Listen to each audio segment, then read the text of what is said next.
Assalamualaikum warahmatullahi wabarakatuh. Perkenalkan, nama saya Liani Yuliani. Saya dari sekolah SMP Negeri 1 Serang Panjang akan menceritakan perjuangan pahlawan Dewi Sartika. Pada tanggal 4 Desember 1884, lahirlah seorang putri bangsawan Sunda. Oleh orang tuanya, ia diberi nama Raden Dewi Sartika. Ayah Dewi Sartika adalah Raden Somanegara dan ibunya adalah Raden Ayu Raja Permas. Ayah Dewi Sartika adalah seorang patih di Bandung. Ia dikenal sebagai orang yang gigih dalam melawan Belanda. Ayah Dewi Sartika sangat nasionalis. Ia berani menentang pemerintah Hindia Belanda. Pemerintah Hindia Belanda tentu saja tidak suka dengan sikap patih Bandung ini. Mereka berusaha membujuknya, tetapi mereka tidak berhasil. Bahkan Raden Somanegara semakin berani menentang pemerintah. Akhirnya Raden Somanegara ditangkap dan diasingkan ke Ternate yang letaknya sangat jauh dari Pulau Jawa.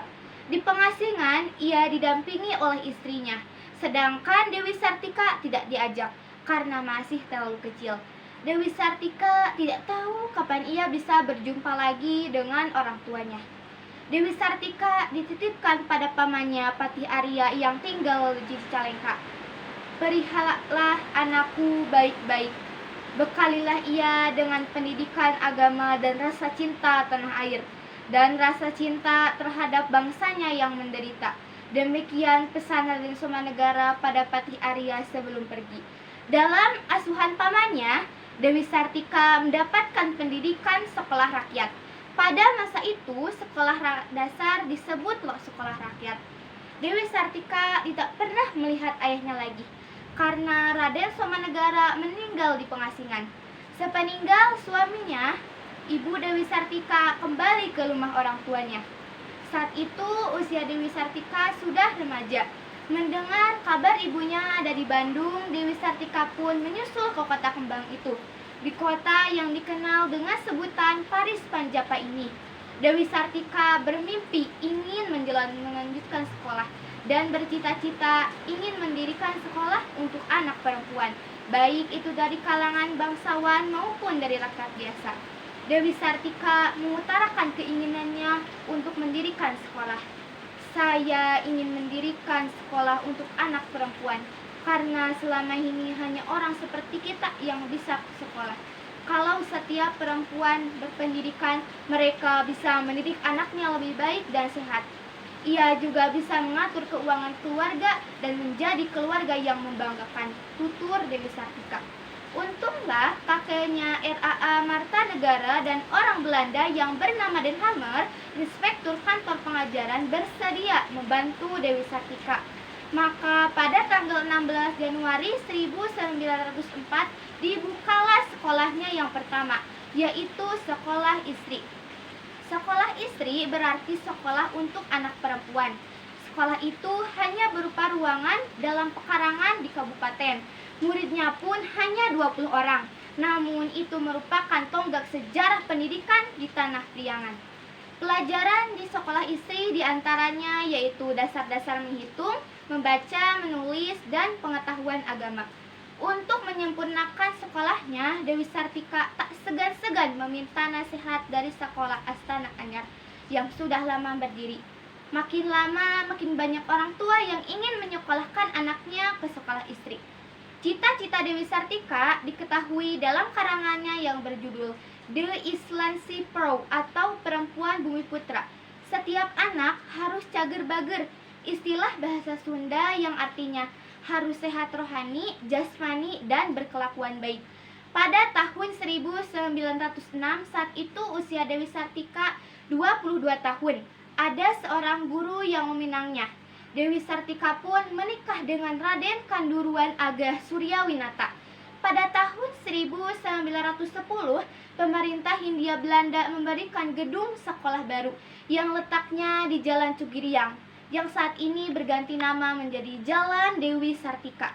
Pada tahun 1910 itu juga, sekolah istri berganti nama menjadi Sekolah Keutamaan Istri atau Sekolah Keutamaan Perempuan. hendaknya punya pengetahuan yang luas sehingga bisa memperbaiki nasib diri dan sesamanya. Pada tahun 1911, sekolah mempunyai 3 kelas. Kemudian kelas ditambah menjadi kelas 2.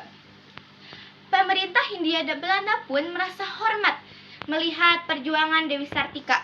Ia telah menjadi pelopor pendidikan perempuan Indonesia. Bahkan pada tahun 1911, Gubernur Jenderal sendiri datang meninjau sekolah. 2 tahun kemudian, istri sang gubernur dan putrinya berkunjung ke sekolah.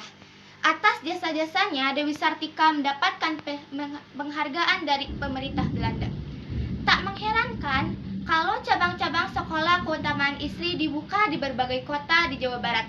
Hingga pada tahun 1912 sudah berdiri 9 sekolah di Kabupaten Garut, Tasikmalaya, Purwakarta, dan lain-lain.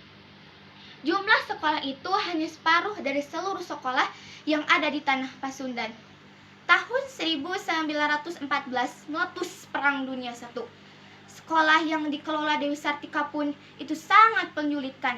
Perjuangan mereka mengunggah 2 istri pejabat Belanda untuk membantu kelangsungan Dewi Sartika. Pada tahun 1929, sebuah gedung yang luas dan lengkap dibangun. Untuk menghormati jasa Dewi Sartika, Sekolah Keutamaan Istri diubah namanya menjadi Sekolah Raden Dewi. Setelah berjuang 25 tahun, cita-cita Dewi Sartika akhirnya terkabul. Sekolahnya diakui pemerintah dan dihargai masyarakat.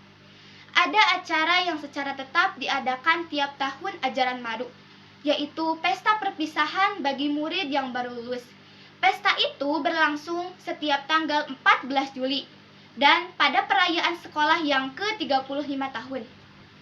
Saat sekolah Raden Dewi sudah maju dan banyak menerima penghargaan, suami Dewi Sartika meninggal dunia pada tanggal 25 Juli 1939. Perang Dunia II meletus. Apalagi kemudian Jepang masuk ke Indonesia pada tahun 1942 dan pada tahun 1945 Indonesia memproklamirkan kemerdekaannya. Pada tahun 1947 keadaan Indonesia semakin genting. Sekolah yang dikelola Dewi Sartika pun itu sangat menyulitkan. Kegiatan sekolah itu pun berhenti dengan sendirinya. Pada usia 63 tahun, Dewi Sartika mengikuti jejak para pejuang kemerdekaan. Pagi hari pada tanggal 11 September 1947, Dewi Sartika wafat di Cinean. Kemudian ia dimakamkan di Cinean. Pada tahun 1966, Indonesia menetapkan Dewi Sartika sebagai pahlawan bangsa. Perjuangan yang tidak kenal lelah akan selalu dikenang. Pesan dari cerita tersebut adalah Dewi Sartika sangat berjasa bagi kita.